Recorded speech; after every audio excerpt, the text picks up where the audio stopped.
Sejam bem-vindos ao AnvirCast, o podcast da Anvir Espaço Multiprofissional. Eu sou Ana Virgínia, psicóloga e psicanalista, e hoje nós vamos conversar sobre terapia de casal. Nesse mês de junho, dedicado ao mês dos namorados, nós vamos falar sobre relacionamentos e sobre os motivos que trazem os casais à terapia.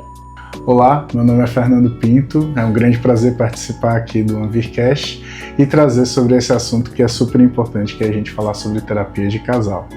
Para além disso, eu sou psicólogo, trabalho com psicologia positiva, psicologia do esporte e casais, adolescentes e adultos.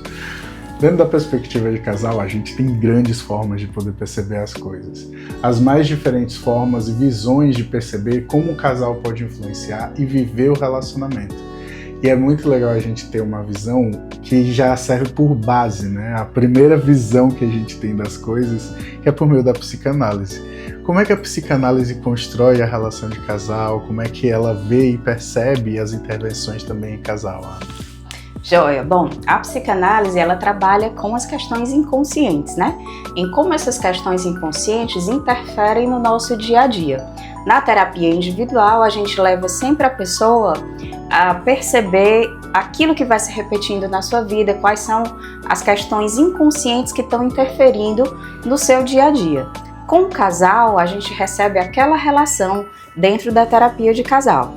Então são duas pessoas, mas que têm ali uma relação. E o que a gente busca perceber e entender na psicanálise com casais é que questões inconscientes estão interferindo naquele casal. Muitas vezes o casal chega com uma demanda de comunicação. A gente não está conseguindo se comunicar direito. Então a gente escuta a história daquele casal, como eles se encontraram, e aí começa a perceber que questões inconscientes estão presentes naquele casal.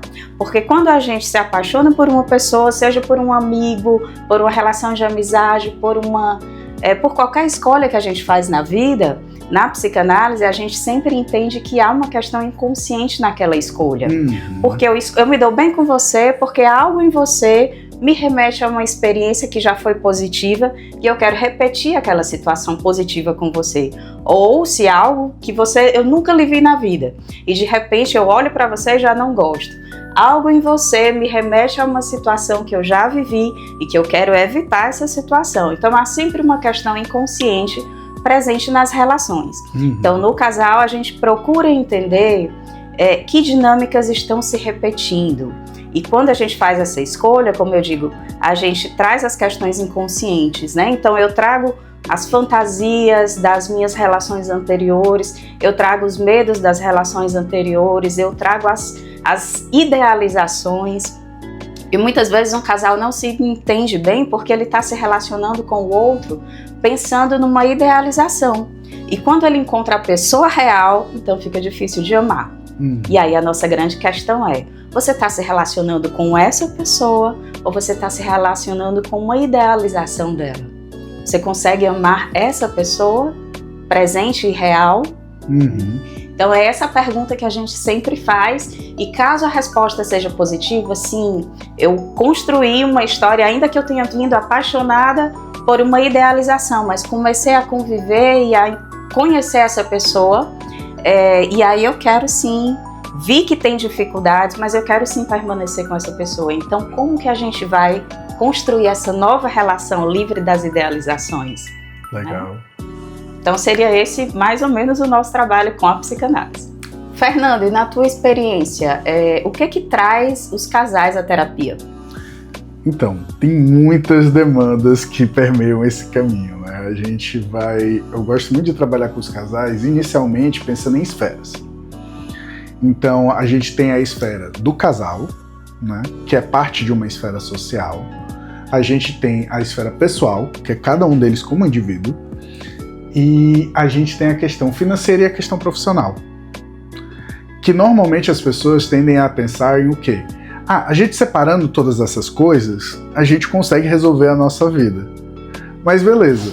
Se a gente não reconhecer que todas essas áreas elas fazem parte da interseção do casal, a gente começa a ter várias cisões, pequenas cisões que vão se tornando grandes cisões com o passar do tempo. Então, quando a gente começa a trabalhar a relação do casal, a gente tem essa questão que você trouxe de poder falar sobre a gente está construindo esse lugar e tudo mais, mas qual o ideal, qual o real, o que a gente está percebendo, como é que a gente está construindo essa relação. E a gente, a partir disso, começa a pensar, poxa, o que a gente está construindo é legal? Como é que a gente está sendo sincero dentro do relacionamento? Que muitas vezes os casais, quando eles chegam dentro da terapia de casal, a primeira coisa que tem é a invalidação, né? E o que seria essa invalidação, Fernando? A invalidação é quando um chega, olha pro outro e ela tá fazendo errado. Não, ele tá fazendo errado. Não, e não sei o que, não sei o que, não sei o que. Mas, gente, calma. Vocês já conversaram sobre isso? Aí, não. Ok, vamos começar a separar uma coisa, que é o quê? Qual é a situação problema? Vocês sabem qual é a situação problema? É ela, é ele. Não. Existe uma situação que gera esse problema entre vocês. E essa situação é que a gente precisa começar a trabalhar. Vamos tentar identificar agora. Aí eu acho esse vídeo amplamente triste, mas se você procurar os vídeos do Marshall Rosenberg, né, pai da comunicação não violenta, e você encontrar, ele fala sobre a culpabilização ser um processo que deve ser meio que extirpado das relações sociais. Por quê? A pessoa normalmente ela não cria o problema porque ela quer. Uma pessoa saudável não cria um problema porque ela quer. Os problemas acontecem no dia a dia. Então, por ter essa questão dos problemas acontecerem no dia a dia, a gente muitas vezes invalida a pessoa por um problema que pode ter sido gerado por ela. Por engano, ou inexperiência, ou ignorância, ou alguma outra coisa do tipo. Mas a gente não precisa culpabilizar a pessoa sempre, porque a pessoa já sabe da culpa dela, já se responsabiliza por si só. Então, a gente trazer a situação problema, a gente já se coloca no lugar onde, por meio dessa situação problema, a gente pode fazer uma solicitação efetiva. E por meio dessa solicitação efetiva, a gente ir para um lugar onde os dois confluem para solucionar um problema. Então a gente começar a afastar essa invalidação e trabalhar esse core do relacionamento é importante. Uma coisa que eu também falo muito para os casais é, tenham as suas terapias individuais, porque elas são muito importantes para vocês compreenderem o processo de casal também. Então, quando uma pessoa passa por um processo e dentro da terapia de casal ela vê, poxa, isso daqui é uma problemática minha, ela pode trabalhar na sua terapia e quando voltar na outra semana falar, olha, tive uma conclusão sobre aquilo ali que a gente estava pensando e tudo mais, e fazer uma construção diferente. Por ter influências do pensamento sartriano, eu trabalho muito a liberdade de escolhas. Então, dentro da liberdade de escolhas que a gente vai vendo dentro do casal. Ah, mas essa coisa que eu odeio nele, mas ele é a sua escolha. Como é constituir essa escolha com ele sendo assim? E poder trabalhar essa realidade, né? Porque, querendo ou não, todo mundo tem erros ou tem dificuldades para outras pessoas. Mas como é que a gente lida com isso? Eu acho muito interessante que, até no meu relacionamento com minha esposa, a gente já teve vários sonhos. Assim, vamos achar uma igreja, vamos isso, vamos aquilo, etc e tal, tarará, tarará, tarará. E chegou no momento que a gente olhou e, cara, a gente precisa disso mesmo? Como é que a gente pode fazer essa transição e tudo mais, que tipo, eu não tô muito afim de fazer muita mobilização e tudo, e ela, vale, eu também não tenho muitas dessas aspirações não, mas é porque todo mundo fala tanto sobre casamento ser uma coisa tão única e tudo mais, mas ela, vamos morar junto? Vamos, pronto, ficou resolvido. Então, cada casal tem uma forma muito circular de fazer as coisas, e mais do que tudo, o relacionamento é interseção, ou seja, você precisa ser o seu inteiro, a outra pessoa precisa ser o inteiro dela, para que a interseção possa ocorrer de maneira interessante. Não é, são duas metades que formam um inteiro, não, são dois inteiros que têm uma interseção e funcionam melhor naquela interseção. Aí a gente pode ir para o local do trabalho, né? Que muitos casais não entendem de tipo assim, o trabalho é uma coisa externa, mas ele influencia internamente. Então, quando o trabalho está sendo muito estressante, a pessoa chega em casa e não se sente ouvida pelo companheiro, ela vai sentir falta. Ela vai falar? Nem sempre. E quando ela vai falar da melhor maneira? Piorou. É tipo, você vai tendo uma escalinha de dificuldades para aumentar isso daí. Então, a gente ter uma vida profissional equilibrada, ter uma vida social equilibrada, facilita também a gente ter uma boa relação dentro de casa. Porque a gente pode conversar com outras pessoas, a gente pode construir com outras pessoas o nosso relacionamento. Não é comparar, certo? Mas a gente poder construir novas experiências e novas visões de relacionamento. Porque o ideal do relacionamento, a gente tem um muito específico que foi criado e também fortalecido durante muitos anos. E hoje a gente tem várias configurações de casamentos, relacionamentos, etc. e tudo mais que existem e a gente pode viver. Então, poder falar sobre relacionamento e trabalho influencia nisso. E por último, a gente tem um ponto financeiro, que é onde a gente vê a grande dificuldade das coisas, né? De tipo assim, você não sabe controlar dinheiro, você é que não sabe controlar seu dinheiro, e começa toda uma série de brigas e tudo mais. E o capital, ele precisa ser conversado e dialogado, porque a organização financeira vai influenciar desde a escolha de ter filhos ou não, até como você vive o seu estilo de vida.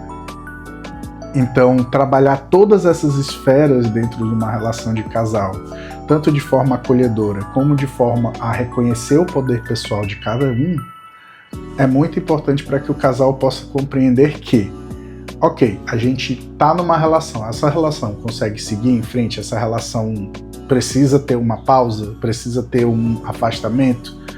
E é bem interessante a gente poder perceber que, às vezes, não é isso, um afastamento, uma quebra tão grande, né? Um divórcio ou algo do tipo. Às vezes a diferenciação pode ser, vamos dormir em quartos diferentes? Tipo, você ronca é uma coisa que você não controla, então vamos fazer um puxadinho, deixar você dormindo lá naquele quartinho. No dia que a gente for dormir junto, o nosso encontro é maravilhoso, fogos de artifício. No dia que a gente não tiver esse encontro, é paz. Você dorme no seu quarto, eu durmo no meu quarto. A gente dorme a noite inteira tranquilo. Às vezes é uma situação pequena e que o casal não está percebendo, não é, Fernando? Uma solução como essa, o cônjuge, o marido, o companheiro, a companheira ronca, interfere na relação. Uma solução simples, não precisa separar por causa disso, né? Não é preciso acabar aquela relação por causa disso. Ou outro ponto, a terapia de casal nem sempre vai fazer o casal, é para fazer o casal permanecer junto. Às vezes há situações em que há situações doentias, em que as relações não são saudáveis. E quando chega na terapia, a gente percebe, a gente devolve para o casal, vocês conseguem permanecer nessa relação, tá fazendo bem, isso tá saudável, e as pessoas vão percebendo que às vezes é necessário que se termine sim aquela relação. Né? Não necessariamente a terapia de casal é para que o casal permaneça juntos. Exato. Né? E no caso de uma necessidade de separação, a terapia é importante para que os casais, para que as pessoas daquele casal consigam passar por essa travessia de uma forma mais saudável, de uma forma mais tranquila, que não interfira tanto, de forma tão prejudicial para os dois. Às vezes é uma relação que não tem condição de permanecer, porque está adoecendo um dos cônjuges, ou porque está adoecendo os filhos, né? Nem sempre a terapia de casal vai fazer com que esses pontos se ajustem. Mas se é uma decisão do casal em ter essa separação, por N motivos, né? Se é uma decisão do casal também, se eles escolheram fazer essa separação, então que esse processo seja menos sofrido para todos, né? Ou se há uma relação que não é saudável, que há uma questão aí de uma agressão, né? Que há uma situação que é irreversível, também a terapia de casal tá para apoiar esses dois e orientá-los na melhor forma de conduzir suas próprias vidas. Justamente. E esse processo terapêutico, ele tem um lugar muito interessante, que é a psicoterapia. Ela inicialmente se preocupava muito com a cura, né? E hoje a gente vê a psicoterapia, ela tem um papel tanto de cura, se preocupar com a cura, a gente se preocupa com a cura dos clientes, mas a gente se preocupa também com o desenvolvimento do cliente. Que é para o quê? Amenizar o sofrimento, o cliente também ter perspectivas de crescimento e desenvolvimento por meio não, mas apesar da doença, né, é a gente sair daquele lugar do diagnóstico fechado de tipo, eu sou ansiedade, e ir para o lugar de eu tenho, né? E dentro da terapia de casal, a gente vai para o lugar de eu sou o relacionamento. Não, eu sou um indivíduo que faz parte do relacionamento. Agora, o que eu enxergo nessa relação, né? E construir esse lugar de tipo, dentro das minhas percepções, dentro do que eu estou vendo aqui dessa relação, como é que eu me sinto diante do que eu estou vendo dentro das relações? Porque emoções, elas são muito fáceis de serem trabalhadas na nossa sociedade dentro de meios femininos, né? Infelizmente, a gente ainda sofre muito com o machismo, a gente sofre muito com a pressão de tipo, o homem tem que ser insensível, né?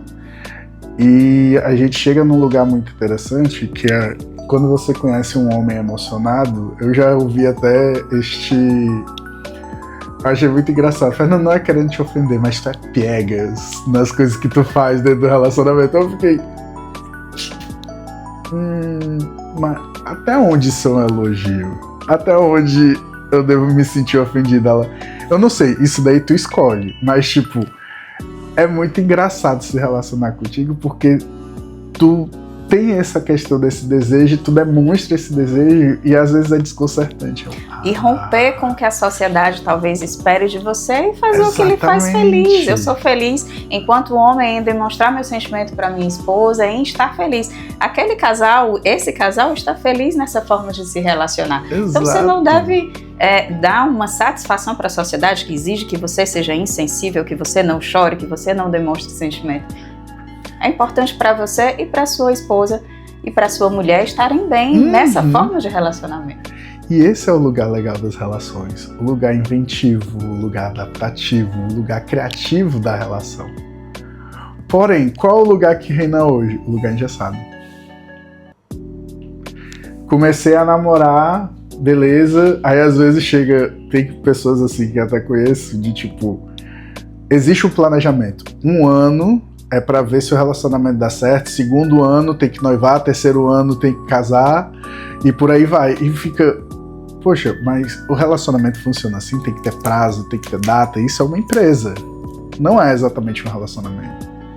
Então, como é que a gente se sente dentro de um relacionamento? Como é que a gente constrói esse relacionamento por meio das afeições? Né? Eu dou carão nos meus amigos, que alguns deles são bem ogros, né? Então, a gente conversa muito, a gente vai dialogando aí. Cara, qual foi a última vez que tu olhou pra tua esposa e, tipo assim, não tá transando e falar, eu te amo? De, tipo assim, acordar num dia, tu tá feliz e tu poder falar, eu te amo. Aí, mas isso é coisa de gente estranha e tal, não sei o quê. Aí eu, não, cara. Coisa de gente normal, que até porque homens e mulheres pensam diferente, né? Quer a gente queira, quer não, né? A gente tem direitos que devem ser os mesmos. Estou trabalhando numa empresa, não deve haver distinção se eu sou homem ou se eu sou mulher, para que o salário seja para o homem mais alto, para a mulher inferior. Não, isso não. A gente precisa ter direitos também, da mesma forma. Mas constitucionalmente nós somos diferentes, né? Sim. Então a mulher gosta de durante todo o dia ela ser lembrada, não é? Ela gosta de demonstrações de afeto e é tão interessante que o homem perceba isso, e enquanto isso o homem é cobrado a não demonstrar afeto. Então como que essa relação vai dar certo, né? Exatamente. A gente cria relações utópicas, ideais utópicos de relação, e ao mesmo tempo a gente dá uma base que não chega, não alcança isso daqui. Então a gente vê homens que são analfabetos emocionais, mulheres que são muito bem alfabetizadas emocionalmente, e tipo, na hora de dialogar, existe essa grande dificuldade porque um não entende o que o outro fala. Aí a gente traz para a terapia e a gente vai mediar essa relação de tipo, ok, o que ela tá falando é isso, faz sentido para você? Aí, faz. A partir disso, como é que você se sente?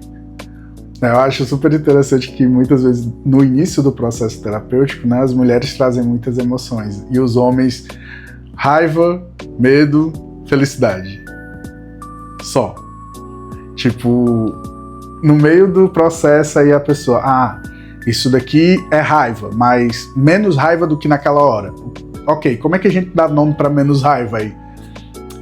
Tô indignado. Aí vai ampliando o leque de emoções e assim você vai ampliando as possibilidades de dialogar sobre o mesmo problema de outra forma. Isso para mim é o essencial do trabalho com casais, né? É a gente poder dar amplitude para que os dois possam falar a mesma língua.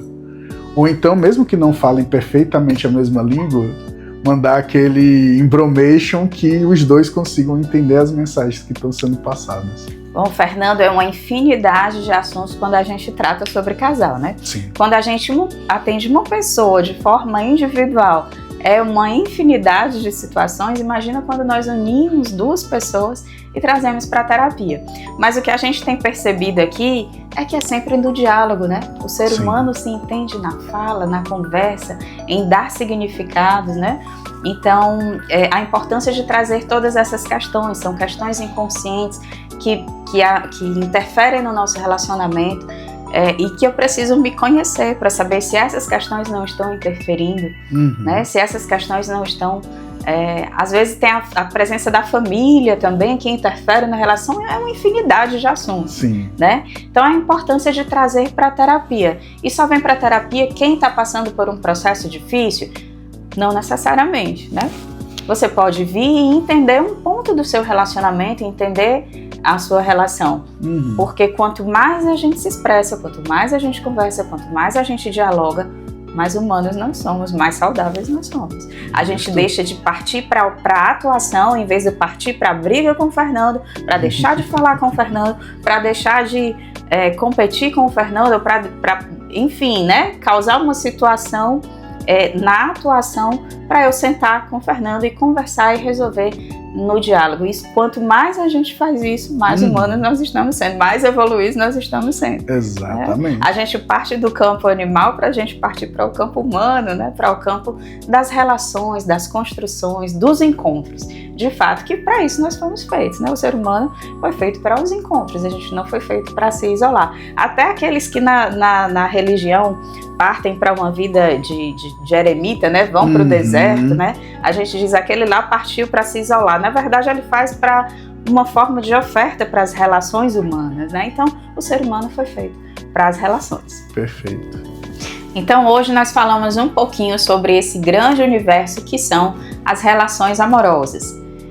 Falamos sobre questões inconscientes, sobre desafios que o casais vivencia e sobre possibilidades que a gente encontra na terapia de casal. Perfeito. E para você que ouviu esse podcast e agora tem interesse em participar com a gente de processos que possam facilitar o desenvolvimento do casal ou até facilitar decisões que sejam importantes para vocês, você pode entrar em contato com a nossa equipe e poder agendar o seu horário e também poder tirar alguma dúvida e etc. por meio do nosso Instagram ou outras redes sociais.